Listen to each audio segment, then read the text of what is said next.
ఈరోజు చేతిదారుల సమన్వయ కమిటీ ఆధ్వర్యంలో ఒక 12 రకాల వృత్తి సంఘాల ఆధ్వర్యంలో ఇందిరా పార్క్ వద్ద ధర్నా చేయడం జరుగుతుంది.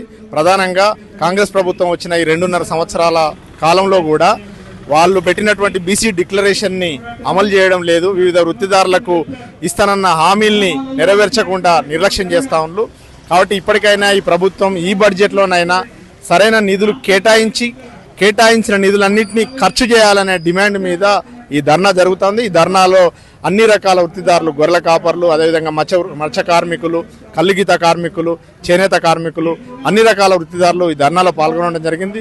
ఇప్పటికే గొర్రెల మేకల పెంపకందారుల సంఘం ఆధ్వర్యంలో గత ప్రభుత్వం గొర్రెల పంపిణీ పథకాన్ని పెట్టింది.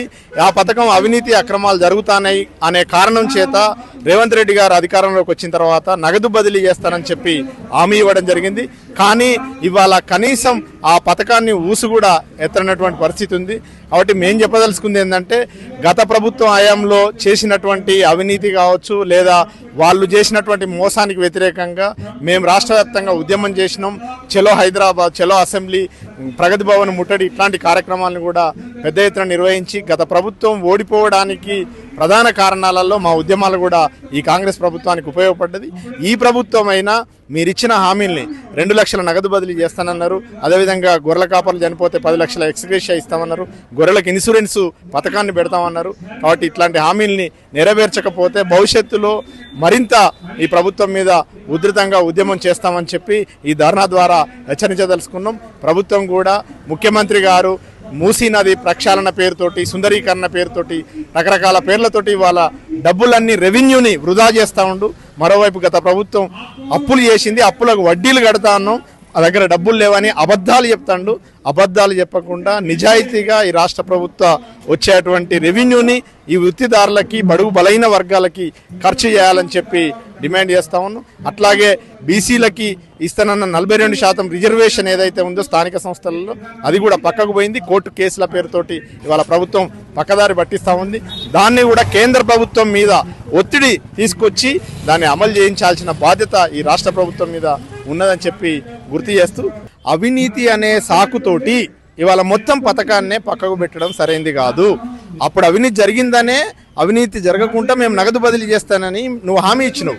కానీ ఇవాళ అవినీతి కాదు, హామీ కాదు, అసలు నగదు బదిలీ కాదు, మొత్తం స్కీమే పక్కకు పెట్టినటువంటి పరిస్థితి. కనీసం మొత్తం డిపార్ట్మెంట్నే ఇవాళ డిపార్ట్మెంట్కి ఒక డైరెక్టర్ కూడా గతి లేనటువంటి పరిస్థితి ఉంది. ఒక ఐఏఎస్ ఆఫీసర్ను ఇన్ఛార్జ్ డైరెక్టర్గా పెట్టినటువంటి పరిస్థితి ఉంది. 2 అడిషనల్ డైరెక్టర్ పోస్టులు ఖాళీ ఉన్నాయి. రాష్ట్ర వ్యాప్తంగా డాక్టర్ల పోస్టులు ఖాళీ ఉన్నాయి. సరైన వైద్యం సక్రమంగా అందడం లేదు. మేము పోరాడంగా మొన్న కేవలం నట్టల మంది ఒకటి ఇచ్చిండ్లు. ఇది సరైంది కాదు. గత ప్రభుత్వానికి 10 ఏళ్ళు పట్టింది వ్యతిరేకత రావడానికి. కానీ మీరు ఇట్లనే వ్యవహరిస్తే 10 ఏళ్ళు కాదు, రానున్న 3 సంవత్సరాలనే మీకు ఆ గతి పడుతుందని చెప్పి కూడా హెచ్చరించదలుసు. 6 గ్యారంటీలు కాదు, బయటికి 6 కనబడతాయి కానీ 400 రకాల హామీలు ఇచ్చింది కాంగ్రెస్ ప్రభుత్వం. కాబట్టి ఇవన్నీ పక్కకు పెట్టేస్తుంది. అందుకే మేము ఇప్పటి వరకు సామరస్యంగా వినతి పత్రాలు ఇచ్చినాం. ఈరోజు ధర్నా దాకా వచ్చినాం. భవిష్యత్తులో ముట్టడికి పోవడానికి కూడా వెనకాడం.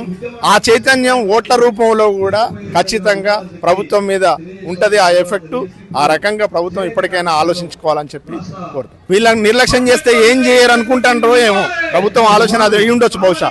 కానీ అది కేసీఆర్ లాంటోడికే ఇంటికి పోవడానికి చుక్కలు చూపెట్టినటువంటి చరిత్ర ఉన్నది. తెలంగాణ తీసుకొచ్చిన కేసీఆర్కు వ్యతిరేకంగానే స్ట్రగుల్ చేసినటువంటి చరిత్ర ఉంది వృత్తి సంఘాలకు. కాబట్టి మీరు అదే అనుకుంటే కేసీఆర్ కన్నా టైం పట్టింది, కానీ మీకు ఈ టైంలోనే ఆ రకంగా ఓడిబియ్యం వేయడానికి వెనకాడరు.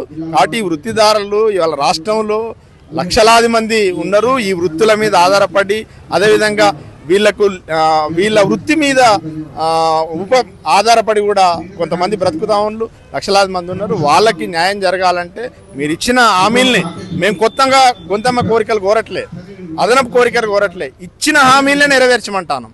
అది కనుక చేయకపోతే ఖచ్చితంగా ఆ వ్యతిరేకత పెరుగుతుంది. మంత్రులు బీసీ మంత్రులైనంత